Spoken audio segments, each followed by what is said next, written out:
coisas, amém? Glória a Deus. Eu quero orar de novo. Feche seus olhos. Deus Santo, nós louvamos o seu nome porque o Senhor é bom e a sua misericórdia não tem fim, Senhor. Nós louvamos o teu nome porque te conhecer, ó Deus, é o que mais traz sentido à nossa vida. Te entender e ser, ó Deus, quem o Senhor espera que nós venhamos ser. É o nosso desafio nesse tempo e o que clamamos é ajuda-nos pelo teu Espírito. Recebe os nossos corpos como um sacrifício, recebe o nosso viver como alguém disposto, ó Deus, a viver e a fazer a tua vontade. Por isso nos ajuda, Deus, a olhar para dentro de nós e a encontrar o Senhor aqui. Ajuda-nos, Pai, a encontrar, ó Deus, a razão da nossa existência no Senhor. E que em nome de Jesus o ambiente, as nossas vidas, nossas famílias, tudo que temos e somos, Deus, nós depositamos diante do Senhor, porque entendemos que tudo é do Senhor, meu Pai. Por isso, no reino do Espírito se prostra, em nome de Jesus, todo principado e potestade, todo que se levanta contra, ó Deus, a tua igreja, todo que se levanta contra o teu reino. Por isso, põe por terra, ó Deus, os teus inimigos, porque os nossos inimigos são teus inimigos, Senhor. E o que clamamos é o agir e a intervenção do Senhor em cada família, em cada casa, de tal modo que a vitória seja o Senhor. De tal modo que em meio às lutas venhamos ver o Senhor lutando as nossas batalhas, Pai. Aqui estamos para receber a tua palavra que renova a nossa mente. Por isso fala conosco, Espírito Santo. E que esse tempo seja proveitoso para o Senhor em nós. Que esse tempo seja, de fato, mais do que um tempo de alívio para as nossas emoções, de uma paz, ó Deus, no nosso coração, seja, de fato, um tempo de alinhamento com o Senhor. Para ouvirmos e recebermos, ó Deus, e nos tornarmos tudo que o Senhor espera de nós. Por isso, toma os nossos corações e mentes. Em nome de Jesus. Amém e amém. Acenda as luzes aí, por favor. Abra sua Bíblia em Provérbios, no capítulo 14. Deixa o news aí no jeito, no final a gente solta os avisos. A gente está em último mês para o retiro de casais. Então você que ainda não fez, faça. Né? Você que quer ir e não sabe como, né? Vamos sentar, vamos conversar, que tem jeito para tudo. Até para a morte. Né? Então você quer estar no dia 1, 2 e 3 de setembro, é um tempo precioso de renovação, de instrução, de graça do Senhor sobre sua casa. Os seus filhos mais precisam são de uma esposa e um esposo ajustado, unido. Os dias estão intensos e são maus, e o que tem feito é com que marido e mulher se afastem gradativamente. Às vezes até os filhos vão afastando marido e mulher e as coisas dessa vida. Então é fundamental um tempo de alinhamento, de aproximação, para alinhar visão, propósito, para que você não caia em si e de repente olhe para o lado e veja que tem um estranho ou uma estranha do seu lado, porque há uma divisão, há duas visões, há dois sonhos, há duas realidades caminhando debaixo do mesmo teto. Então pare para edificar o seu lar e invista nisso, em nome de Jesus. Amém? Dá para dividir até a Copa de 2000 e... Quando que é a próxima Copa? Enfim, tem como você estar, no nome de Jesus. Desculpa, mas hoje vai ser assim. Provérbios capítulo 14 é um texto que muitos, ou muitas, né, conhecem, porque vai dizer que a mulher sábia, ela edifica a sua casa. E a tola, a insensata, a louca, depende da tradução. Aqui não tem princípios, aqui não está debaixo em submissão a um propósito, aqui não está debaixo de uma visão, no caso bíblica, ela vai trazer ruína para toda a sua casa. Eu vivi um tempo antes de assumir o ministério de modo integral, onde eu trabalhava numa empresa que tinha 5, né, eram 5 filiais. Obrigado, mulher virtuosa. Quem te achou? Bem-aventurado sou.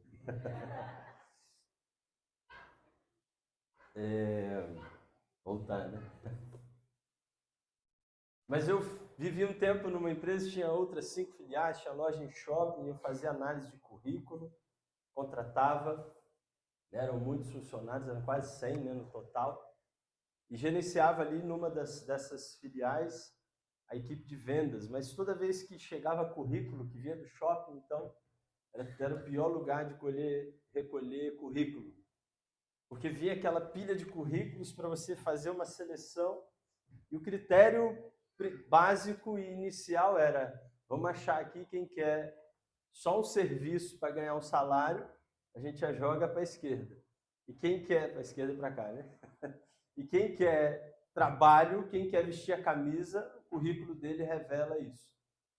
E a gente fazia essa seleção, baseado nisso inicialmente, para ir fazendo triagens até ter um contato com a pessoa.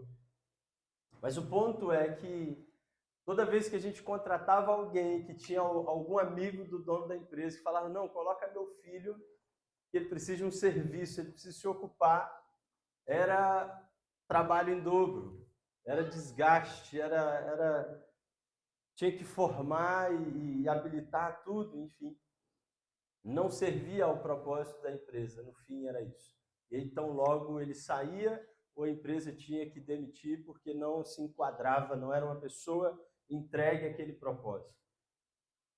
Na caminhada com Deus e chegando aqui, eu não fiz análise de currículo, não.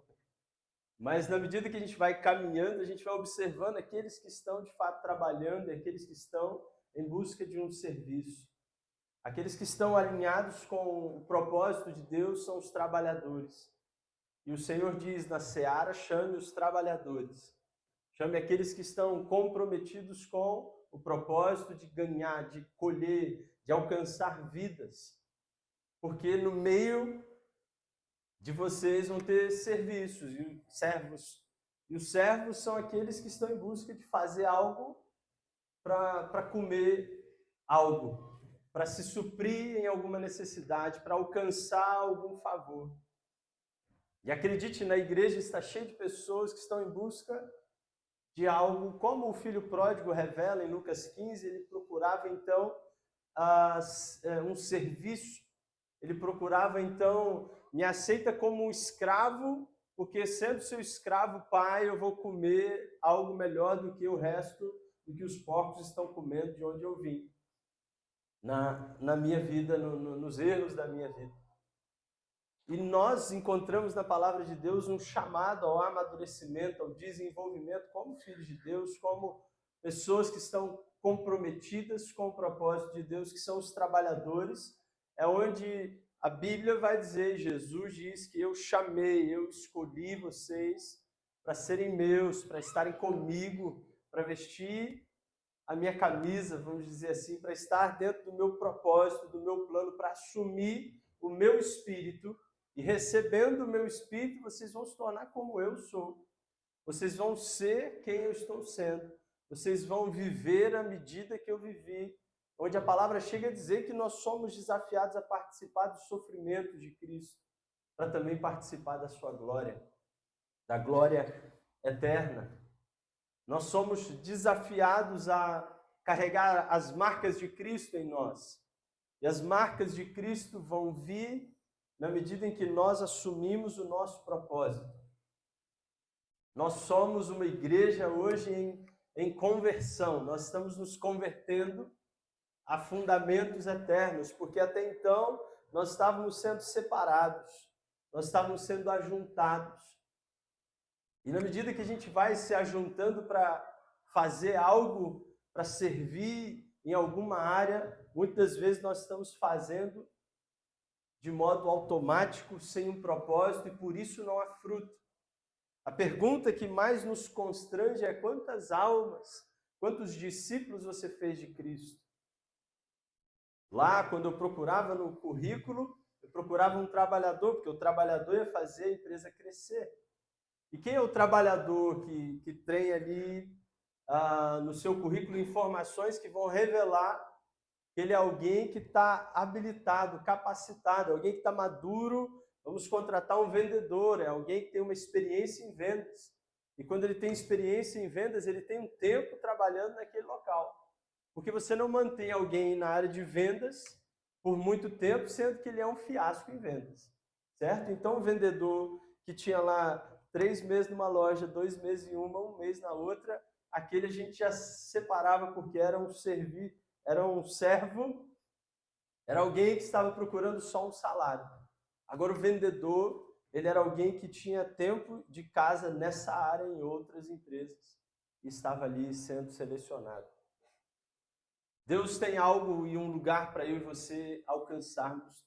E isso tem a ver com a nossa mente, isso tem a ver com o nosso entendimento, isso tem a ver com a nossa postura diante de Deus com relação ao propósito dele para nós. Você e eu somos chamados a participar do reino de Deus. No reino de Deus não tem a ver com quanto eu tenho de experiências na vida, porque o que o Senhor faz é: vamos zerar a sua conta, vamos matar tudo que você está sendo, e a Bíblia fala isso de diversas formas, onde nos chama a deixar o velho modo de viver, a deixar a velha natureza, a ser santo e não mais como éramos, vivendo como ímpios. Enfim, há várias perspectivas na Bíblia que apontam um recomeço para uma vida regenerada, para uma vida que tenha sentido de fato. E não a Deus dar uma ajustada em quem você está sendo ou na forma que você está vivendo. Quando eu olho para o livro de Provérbios, no capítulo 14, Provérbios tem 31 capítulos, leia um capítulo de Provérbios por dia. Abri esse aspas aqui. Leia um capítulo de Provérbios por dia. Isso vai te ajudar em muito, porque tem muito conteúdo de sabedoria para a sua vida, de instrução. Vai te livrar de um monte de enrascada. Tem pessoas que me procuram, às vezes, pedindo conselhos para as questões da vida, mas se houvesse uma busca pelo conselho de dos provérbios, com certeza saberia como se mover ou não entraria nas enrascadas que se assumem. Provérbios, no capítulo 9, no capítulo 14, vai apresentar, então, esse ambiente onde existe uma casa em que reina a sabedoria e uma outra casa onde reina a insensatez, a loucura, a pessoa sem princípios.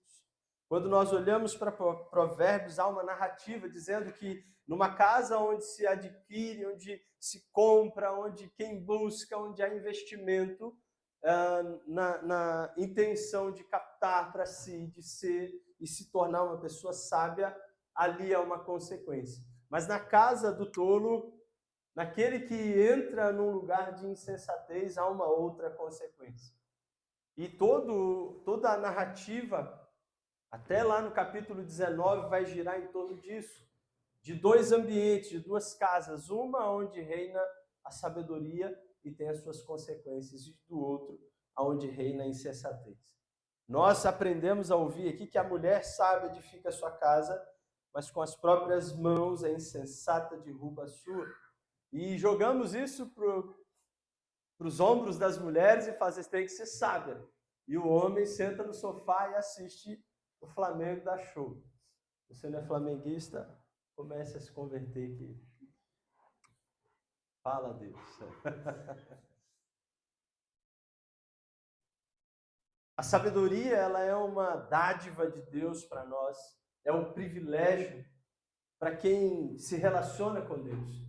Porque ele diz que é necessário buscar a sabedoria, pedir, e ele dá e dá em abundância. Quem crê e não oscila, em quem crê e mantém um relacionamento com Deus, e quem está num relacionamento com Deus, vai desenvolver uma vida sábia, porque sabedoria não é um download que você faz, não é um arquivo que você baixa para dentro de você, não é um livro que você lê. Mas sabedoria é quem você se torna por causa do seu relacionamento com Deus. Amém? O Senhor nos chamou a sabedoria porque o princípio, então, e a palavra vai dizer, o princípio da sabedoria é o temor. E o que é o temor? É considerar o Senhor antes de tudo. É quando eu, antes de dar qualquer passo, antes de me mover em qualquer direção, antes de entrar em aliança, antes de tomar uma decisão de mudança, eu vou considerar o Senhor na minha vida, porque eu fui formado nele, e mesmo antes de existir, os planos dele foram estabelecidos ao meu respeito. Amém? Então, nada mais sábio, nada mais inteligente ou prudente, como o próprio Provérbios vai dizer, que a sabedoria, ou da sabedoria nasce a prudência, consultar o Senhor e esperar o Senhor até que ele se manifeste. Mas nós, muitas vezes, estamos vivendo e não assumimos o nosso lugar de filhos, de cordeiros em Cristo, de pessoas que estão num relacionamento com o Pai. Essa semana foi a semana de Lucas 15, de falar sobre o filho pródigo e o filho rico. Eu acho que eu nunca li, nunca citei tanto Lucas 15 na minha vida igual essa semana. E o que a gente apontou era a mesma coisa, a mentalidade do filho de querer algo para si fora do ambiente do pai. E ele se quebra todo e volta sem identidade, querendo um serviço, para que no meio do seu serviço ele tenha o mérito de comer, ele mereça um prato de comida. E assim vive a igreja no mundo. E boa parte da igreja no mundo vive em busca de fazer algo para merecer algo de Deus.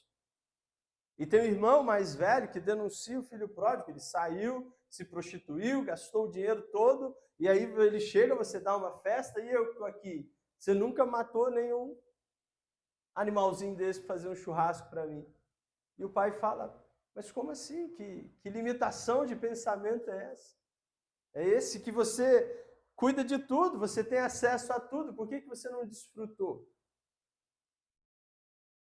Que falta de sabedoria é essa? Que falta de saber se relacionar comigo? É o que o pai está dizendo nessa parábola que Cristo conta. Que dificuldade é essa de acessar o meu coração e desfrutar de tudo que eu tenho? Porque tudo que eu tenho é seu. Mas ele vivia como um servo, como um escravo, trabalhando com os outros. Talvez ele tinha uma hierarquia melhor, talvez ele tinha um rótulo, talvez ele tinha um título gospel, talvez ele tinha algo para apresentar diante dos funcionários, mas ele não passava no seu estilo de vida de um servo, de alguém que estava ali procurando um mérito para merecer algo diante de Deus. Você não foi chamado por Deus por causa de um mérito. Você foi chamado por Deus porque Ele te criou com um propósito. Antes de existir, você foi criado, desejado, sonhado e planejado por Deus. E dentro de você foi colocado uma intenção que não tem a ver com fazer algo na igreja. E as pessoas estão dentro da igreja procurando algo para fazer. E quando elas procuram algo para fazer, na maioria das vezes elas querem merecer algo. Sabe? Faz por merecer. Eu ouvi isso muito em casa. Tem que fazer por merecer. Eu fui criado para ser escravo, não filho. Aí eu tinha que ouvir essas coisas. Você tem que fazer por merecer. Você não faz por merecer. No meio de 5 irmãos, 6. E aí fazia o quê? Guerra. Pancadaria. Vamos ver quem vai sobressair aqui. Né? Não precisa levantar a mão se você viu isso. Mas era um ambiente que eu fui ensinado. E quando eu olho para a palavra de Deus, eu não preciso de merecer nada, porque Ele me fez digno. Ele me fez justo. Ele nos fez justos de toda a sua herança, de toda a presença do Pai. Portanto, eu sou, e eu preciso entender isso, que no meu estilo de vida, ser cristão, ser evangélico, seja lá o que for que você fale, porque está tudo com sentido diluído hoje em dia, mas fazer parte da família de Deus é ser um trabalhador. E trabalhador não é alguém que está procurando algo para fazer, para merecer um lugar na mesa de Deus. Trabalhador é alguém que tem algo para cooperar. E nós procuramos trabalhadores, nós oramos, Senhor, envia trabalhadores. Nós queremos trabalhadores nas células porque eles vão trabalhar pelo propósito que um trabalhador faz. Eu queria um trabalhador para trabalhar no setor de vendas na empresa de informática que eu estava ali. E eu queria trabalhadores para poder eles frutificarem em vendas, eles alcançarem, aumentar a capacidade da empresa em vendas para gerar mais receita e fazer o negócio crescer. Se o negócio cresce, meu salário está garantido ali no meio. Mas o meu trabalho era fazer aquela equipe de vendas frutificar, alcançando as metas.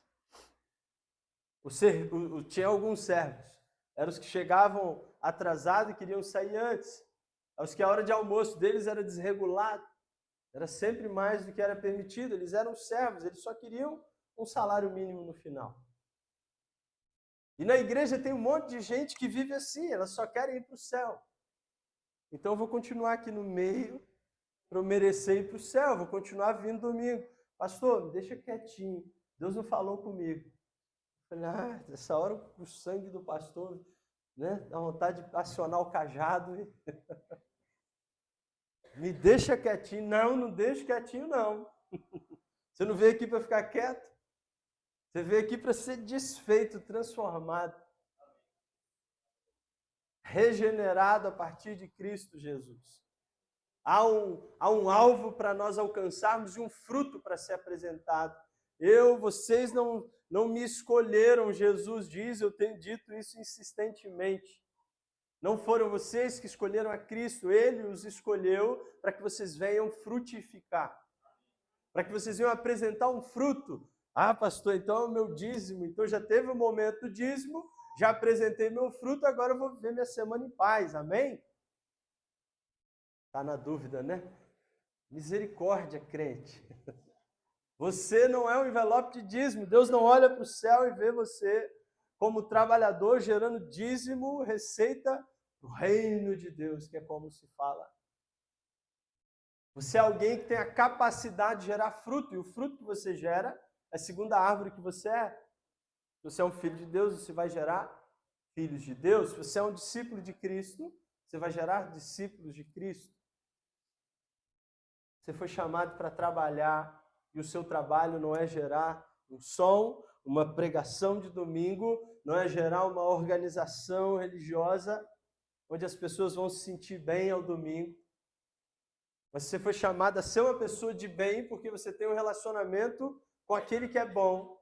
E no seu relacionamento com Deus, que é bom, que é perfeito e agradável, o seu relacionamento com Deus gera vida em você. E essa vida gera fruto, que é tocar em outras vidas, que é alcançar outros corações. O problema é que o evangelho é tão simples e não nos exige perfeição. E às vezes a gente vive uma busca por fazer um serviço para merecer um lugar diante de Deus, para merecer, ser chamado por Deus, para merecer levantar as mãos, numa falsa modéstia, num falso quebrantamento diante de Deus. Quando no fim o Senhor está chamando a mim e a você para que morra. Eu concluí o curso essa semana dizendo, olha, Deus no fim chamou a gente para morrer. Quantos aqui querem morrer? Deus está nos chamando para a morte do eu, do ego, porque morrendo o meu ego, Deus gera a partir de mim um elo. E esse elo é o corpo de Cristo, são pessoas conectadas.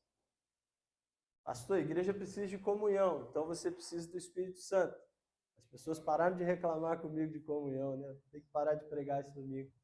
Comunhão é o resultado da sua vida diante de Deus, do seu relacionamento com o Espírito Santo. Porque quem está cheio do Espírito Santo, Jesus estava cheio do Espírito dele mesmo, sim ou não?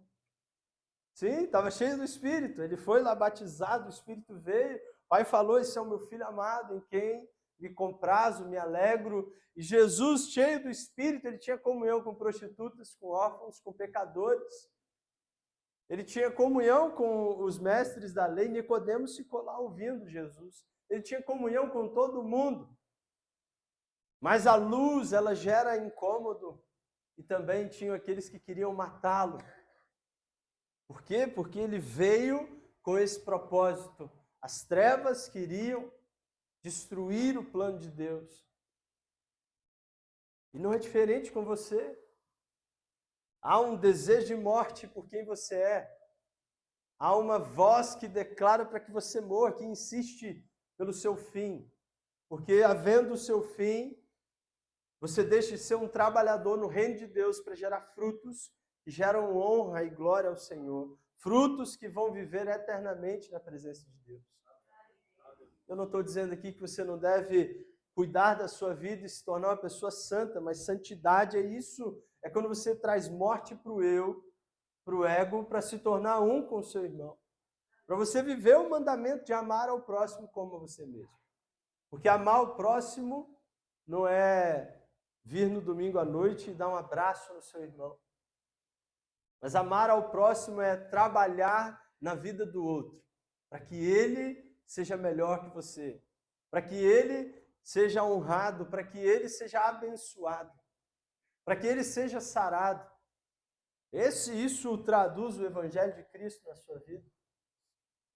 Isso revela o Evangelho de Cristo para você? Ou é algo distante? Porque o Evangelho de Cristo é quando eu vivo com um propósito de edificação. E edificar é o que a mulher sábia de Provérbios 14 faz. Edificar é alguém que está pensando como Deus, trabalhando junto com Deus, promove. Esse é o fruto de uma vida cheia do Espírito. A vida cheia do Espírito não é a manifestação de dons. A vida cheia do Espírito não é o quanto eu falo em línguas estranhas. E eu não estou dizendo que nada contra isso. Mas a vida cheia do Espírito é o quanto eu trabalho unido com os céus para promover os céus na terra. Para trazer o reino, venha o teu reino, seja feita a tua vontade. O que o Evangelho criou? Um reino na terra. Para falar, Jesus, esse reino é seu. Coisa nenhuma. Tem vários reinos, com vários nomes. Tem vários reinos com vários nomes. Está na frente das igrejas. A gente faz 24 horas de adoração. Eu já fui no monte. Estou dizendo que isso é pecado, nada errado. Mas o que é isso? Não, é porque lá no céu os anjos adoram 24 horas. A gente tem que adorar também aqui na terra. Não foi para isso que o Senhor nos chamou. Para um ritual conforme o céu. Não, é trazer o céu na terra para que todo mundo venha estar lá adorando 24 horas. Que adianta eu ficar 24 horas batendo cabeça aqui no altar, sem apresentar o fruto do trabalho pelo qual eu fui alistado? Você foi chamado para um trabalho, irmão. E se o trabalho que você faz não está gerando fruto de gerar um discípulo, de gerar alguém ou em alguém Cristo, é necessário parar e fazer uma revisão do Evangelho que você tem vivido. Porque é simples, é relacionamento com Deus, é relacionamento com o próximo. A gente começa a falar de um monte de coisas, as pessoas se desconectam, mas é simples, é viver uma vida simples. Mas simples aonde o Senhor é a sua primícia, a sua prioridade. Onde o Senhor e o temor do Senhor é o que te guia. Onde as suas escolhas não acontecem sem a confirmação de Deus. O Senhor tem nos visitado e tem operado no nosso meio como igreja. O Senhor tem dito, eu estou confiando em vocês, fruto, e tem gerado crescimento. Se há crescimento, é o Senhor quem tem enviado, porque nós não temos feito nada demais para poder crescer. Nada demais, entre aspas aí, né? Mas não há um ministério de evangelismo intenso, batendo de porta em porta. Mas o Senhor tem nos confiado, porque Ele olhou aqui e falou, tem trabalhadores aqui. Amém? Eu não estou aqui para dizer vocês não são trabalhadores, eu estou aqui para confirmar, existem trabalhadores. Mas o Senhor diz, a seara é grande, ore por trabalhadores. E a minha oração, eu estou em dúvida nesse tempo, Senhor, é orar para que sejam levantados trabalhadores ou para que venham trabalhadores de fora? É necessário que sejam despertados trabalhadores, porque a palavra ore para que o Senhor envie trabalhadores, é equibalo em grego é que é expulsar, é como arrancar alguém da cadeira. É o mesmo tempo de expulsar um demônio, é tirar ele de dentro de um corpo. Então, eu quero expulsar esse espírito de escravo da vida de alguns hoje. Não é demônio, não. É mentalidade conforme o Egito. É mentalidade de escravo, é mentalidade de alguém que está coexistindo, que está vivendo à margem do que o Senhor chamou para ser. Porque o propósito da sua vida está aqui dentro. Mas muitas vezes a briga E você não alcança o seu propósito por causa do ego que é maior do que o seu propósito. O ego é a vida voltada para você mesmo, é viver para você mesmo, é ser um trabalhador para você mesmo, é ser aquele que luta para alcançar R$1 milhão na conta e ser alguém famoso, cheio de curtidas, que é o que está aí na moda hoje. O Senhor quer que isso acabe e dê lugar a uma essência real, uma capacidade de frutificar. Eu tenho plena convicção de que sem o Senhor não era para estar aqui. Sem o Senhor não é demagogia. Eu tenho plena convicção que se não fosse o Senhor eu não estaria em pé hoje. Sem o Senhor talvez nem vida eu teria. Eu mesmo teria entrado em colapso e tirado a minha própria vida. Apesar de não ter pensamentos do tipo. Mas eu tenho plena convicção de que tudo que tem sido feito tem a ver com o Senhor. E cada vez fica mais claro Jesus dizendo, sem mim nada podeis fazer. Sem mim vocês não podem fazer nada. Nada o quê? Do trabalho. Do trabalho pelo qual vocês existem. Porque vocês existem desde antes de tudo. Vocês foram criados para trabalhar nesse tempo. E o trabalho de vocês não é um trabalho em vão, ele vai gerar fruto. Por isso é necessário ser zeloso. E o que nós estamos pregando hoje é seja zeloso com a sua fé. Seja zeloso no seu relacionamento com Deus. Seja zeloso na forma como você tem vivido e experimentado Cristo. Porque Ele não vai abençoar as suas mazelas. O pastor Jonathan pregou aqui, domingos atrás, de você abrir mão do seu plano para viver o plano de Deus, e as pessoas vieram entregar então suas vidas, não a Cristo, não era uma conversão, mas entregar as suas vidas a viver o plano dele, a desistir dos seus planos. Sabe qual é o problema? Segunda-feira tudo volta ao normal e a vida segue. E aí aquele domingo está até hoje ecoando dentro de mim. E a minha expectativa é que viesse um monte de trabalhador dizendo, pastor, não aguento mais, eu quero me alinhar com o propósito de Deus para a minha vida e servir. Mas não, as pessoas ainda estão vivendo uma guerra, num conflito mental de escravo, de servo, procurando ainda algo para fazer. Procurando algo para fazer para merecer a atenção de Deus. Ele morreu por você numa cruz.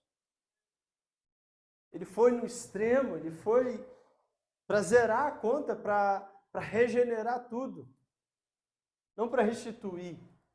Ele não veio para trazer, porque lá na minha infância, porque no que aconteceu. Não, ele veio para cancelar o escrito de dívida, a ofensa, a ferida, para que você vivesse livre, e vivendo livre, você desfrutasse de uma vida que é a consequência de alguém que tem sabedoria. Uma vida de edificação. Edificação é colocar, então, pedra sobre pedra. É levantar paredes, é erguer uma estrutura sólida, confiável. Sua vida revela isso. Alguém confiável, alguém estável, alguém firmado sobre fundamentos que não se abalam. Ou há um conflito dentro de você? Sabe por que há conflito dentro de nós? Porque nós queremos insistir com o nosso velho modo de ser, com o nosso ego inflado, porque a gente não abre mão das coisas. Quando pregamos semana passada sobre a necessidade de um sacrifício, que é o chamado do Senhor, rogo-vos que apresenteis os vossos corpos como um sacrifício, vivo, santo e agradável a Deus. O sacrifício é definitivo, é sem volta. Não é um apelo de domingo onde você oferece algo para Deus e na segunda você volta para a sua realidade. Mas Deus tem para nós lugares de seguir em frente, não de olhar para trás, seguir em frente para fazer ou viver conforme Cristo, para assumir a mente de Cristo pelo Espírito, para estar numa conexão de sabedoria, para edificar. Por que que os números da igreja não são diferentes dos números lá do mundo, como a gente costuma dizer. Os números de divórcio lá do mundo ou dentro da igreja são os mesmos, e às vezes as pessoas que se dizem cristão, e aí cristão é católico, é espírita, meu pai batia tambor e era cristão, e tem cristão de vários sabores. Mas os números de alguém que se diz, de alguém que diz ter um relacionamento com Deus, de divórcio, ou seja, de casa que foi derrubada, de ruína familiar, não são diferentes. Isso revela, então, falta de sabedoria. Isso revela, então, uma escolha errada. Isso, então, revela que, no meio da crise, o que prevaleceu não foi Cristo, mas foi o ego. E eu não estou aqui julgando ou jogando fardo sobre vocês, mas refletindo sobre o fundamento, onde a palavra diz que há uma consequência para quem escolhe a sabedoria, e essa consequência é fruto. É fruto. A mulher sábia, ela vai frutificar, o homem sábio vai frutificar em sua própria casa. Isso não é religião, isso não tem a ver com o curso de mulher única, homem ao máximo e nada disso. Isso tem a ver com dia a dia com Deus, com um relacionamento real com Cristo. Nós precisamos de um posicionamento diante de Deus, para um sacrifício real com Cristo. Não brinque com sua vida, não brinque com o seu tempo. Não negocie nesses dias maus, não negocie nesses dias maus andar sem Deus. Não negocie com nada e nem com ninguém. Não sustente valores que você sabe estão quebrados por causa do seu ego, por causa do constrangimento, por causa da vergonha, por causa do que vão pensar ou falar. Mas assuma uma posição em Cristo. Esse é o sacrifício, esse é o culto que Ele espera de nós. É obedecer ao fundamento, ao princípio da sabedoria. Abra mão de viver para você mesmo. Viva com o Senhor e seja um trabalhador que frutifica, que edifica a partir da sua própria casa, a partir dos seus próprios filhos, a partir do seu próprio ciclo de relacionamento. E esse é o lugar que o Senhor espera de nós nesses dias, onde Ele tem chamado famílias para manifestar o reino de Deus na terra. Onde Ele tem chamado homens e mulheres comprometidos com a verdade. Homens e mulheres que não vão priorizar o eu, mas eles irão em Cristo, em nome de Cristo, para viver na abundância de Cristo. Não como servos trabalhando para sobreviver, pagando as contas, mas como pessoas que vivem como filhos, na dependência de Deus. Isso requer amadurecimento. A mulher sábia que edifica a casa é a mulher que escolhe. É o homem que escolhe.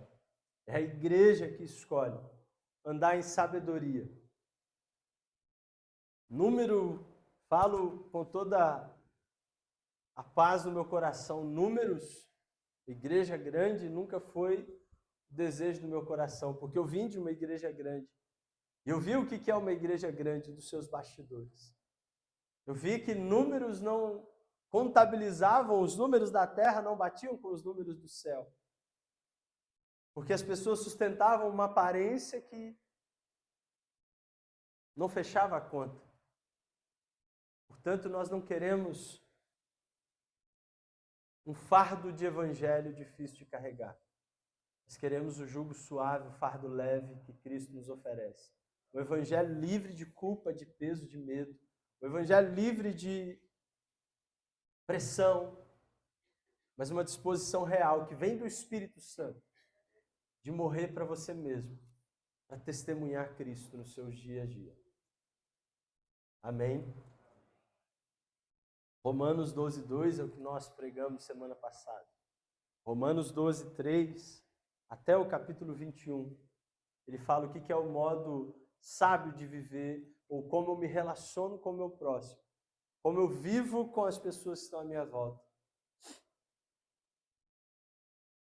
Qual é o modo certo de estar? Vivendo a minha vida conforme Cristo. Medite na palavra de Deus de dia e de noite e faz conforme está escrito, para que você seja bem-sucedido em tudo, em nome de Jesus. Amém? O Senhor diz, peça sabedoria, eu dou em abundância. Mas não peça duvidando. Não peça como alguém que, será que eu mereço? Não peça como alguém que, será que Deus está me ouvindo? Não peça como alguém que ora está com Deus e ora está sem Deus. Como alguém que tem o ânimo dobre, a mente dividida, o coração com dois senhores. Que é onde Jesus diz, ora você vai agradar a um, ora a outro. Mas peça a sabedoria como alguém que está unido com Cristo, num relacionamento íntimo com Cristo. Para que, se preciso for corrigir curso, corrija, mas em sabedoria e não por um impulso emocional. Você foi chamado a se mover pelo Espírito e não pelas suas emoções. Você foi chamado a andar com Deus em espírito e em verdade. Isso não tem nada a ver com as suas emoções. As pessoas estão mais confusas dentro da igreja porque elas estão sendo correspondidas emocionalmente e não espiritualmente. E por isso há tantas pessoas dentro das igrejas, mas sem fruto. Como falamos outro dia do traficante que fechou todos os terreiros do morro. Aqui não tem pai de santo não, aqui é Jesus Cristo. Tiro de fuzil. Crente. Não sei que Bíblia ele leu, mas ele acha que é crente. Esse não é o Evangelho de Cristo. O Evangelho de Cristo fala de largar as armas da carne e lutar nas armas que são espirituais. Deus nos chamou para o reino do Espírito e não da carne. Amém? Vamos nos posicionar, vamos nos dedicar a Ele, a uma vida que tem sentido nele, uma vida de relacionamento real, uma vida que inconformada de alguém que não admite não ter fruto. De viver um evangelho que gera fruto. E fruto é vida. É gerar na vida de alguém, em alguém, volto a falar, Cristo Jesus. O mesmo Cristo que você tem aliança e relacionamento. Esse é o evangelho de Cristo. É simples assim. Esse é o nosso trabalho. Seja você, trabalhe você secularmente onde estiver, faça o que você esteja fazendo, o Senhor, faça para o Senhor. Revele o Senhor, comunique o Senhor. Não apresente os argumentos de desculpa, mas apresente Cristo. Em vós a esperança da glória. Amém? Vamos orar? Se coloque de pé, por favor.